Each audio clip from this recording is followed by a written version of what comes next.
Era para ser apenas mais uma transmissão ao vivo. Mas, diante de milhares de espectadores, tudo se transformou em uma cena de horror.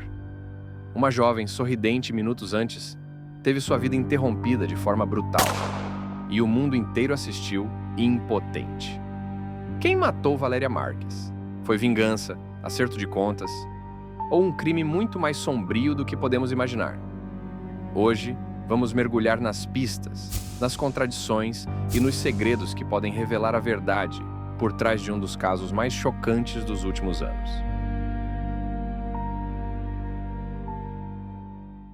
Era uma noite comum para Valéria Marques. Jovem de 24 anos, conhecida por sua energia contagiante e presença marcante nas redes sociais. Amava interagir com seus seguidores no TikTok, compartilhando momentos de sua rotina e conversas descontraídas. Naquela noite de 13 de maio de 2025, ela iniciou mais uma live, aparentemente como tantas outras, sem imaginar que seria a última. Por volta das 22 horas, Valéria estava sentada em um pequeno cômodo, iluminado por luz artificial, falando diretamente com a câmera.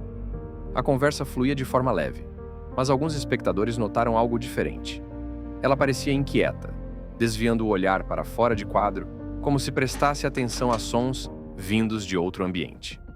Minutos depois, um ruído seco interrompeu a transmissão. Foi como se algo caísse. Valéria olhou para o lado, visivelmente surpresa. Em seguida, passos. Ela esboçou falar algo, mas não houve tempo. Um movimento brusco invadiu a tela. Valéria havia sido atingida por disparos de arma de fogo. Em questão de minutos, a internet reagiu. Quem assistia correu para avisar conhecidos e compartilhar trechos gravados. A hashtag com o nome de Valéria se espalhou, acompanhada da mesma pergunta: o que aconteceu com ela? Horas depois, a confirmação oficial. Valéria Marques havia sido encontrada sem vida. O local exato e as circunstâncias iniciais foram mantidos sob sigilo, mas a polícia confirmou que havia indícios claros de violência. A partir desse ponto, o caso deixou de ser apenas mais um crime na estatística. Ele havia acontecido diante de centenas de testemunhas virtuais, e esse detalhe tornava tudo ainda mais perturbador.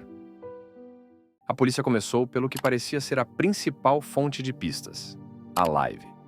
Equipes técnicas buscaram obter a gravação oficial junto ao TikTok e coletar todos os trechos salvos por espectadores. Ao mesmo tempo, câmeras de segurança próximas ao salão de Valéria foram analisadas. Logo surgiu a primeira imagem de interesse. Uma pessoa encapuzada caminhando rapidamente por uma rua lateral minutos antes do crime. A qualidade do vídeo era baixa e não permitia a identificação. Mas o registro indicava que alguém, possivelmente ligado ao ataque, esteve nas imediações pouco antes da transmissão ser interrompida. Enquanto isso, familiares e amigos eram ouvidos. A maioria descrevia Valéria como alegre e comunicativa, mas alguns notaram mudanças recentes: mensagens enviadas e apagadas rapidamente, olhares mais atentos à rua e um certo ar de preocupação.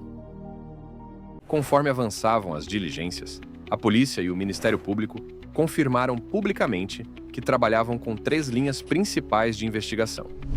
A primeira, considerada sensível, envolve a possível relação de Valéria com Ricardo Ruiz Velasco, o LWR, apontado pelo Departamento do Tesouro dos Estados Unidos como líder do cartel de Jalisco Nueva Generación.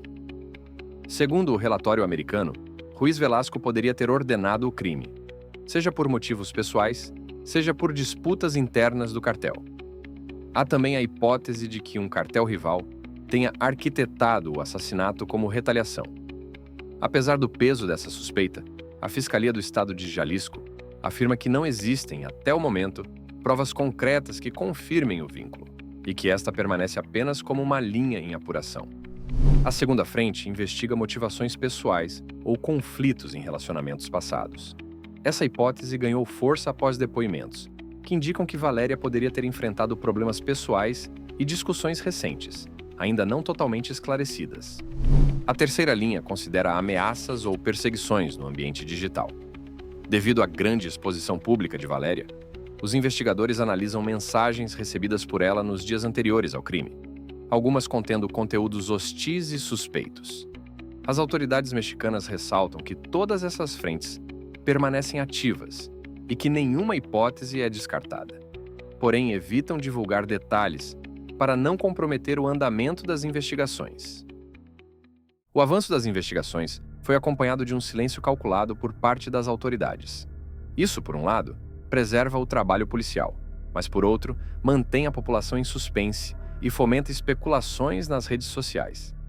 Enquanto a polícia trabalhava, o túmulo de Valéria tornou-se alvo de vandalismo. Poucos dias após seu funeral, as flores deixadas em seu túmulo pareciam ter sido pisoteadas e jogadas ao chão. Esses episódios nunca foram esclarecidos, mas reforçaram a sensação de que algo muito maior estava por trás do assassinato. O caso mobilizou a opinião pública. Vigílias, protestos e homenagens se multiplicaram.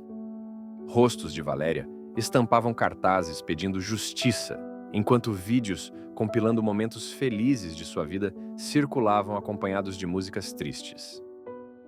Hoje, meses depois, o assassinato de Valéria Marques permanece sem solução. Não há acusados formais nem mandados de prisão expedidos. Apenas pistas fragmentadas, imagens borradas e o eco perturbador daquela transmissão interrompida. O mistério se sustenta não apenas na brutalidade do crime, mas também na ousadia de executá-lo diante de centenas de espectadores ao vivo e escapar sem deixar rastros definitivos.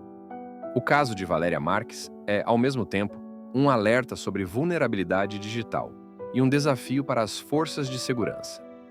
Até que a verdade venha à tona, seguirá sendo contado como um enigma, alimentado por suspeitas, silêncio oficial e a sensação de que, em algum lugar, quem fez isso ainda caminha livre.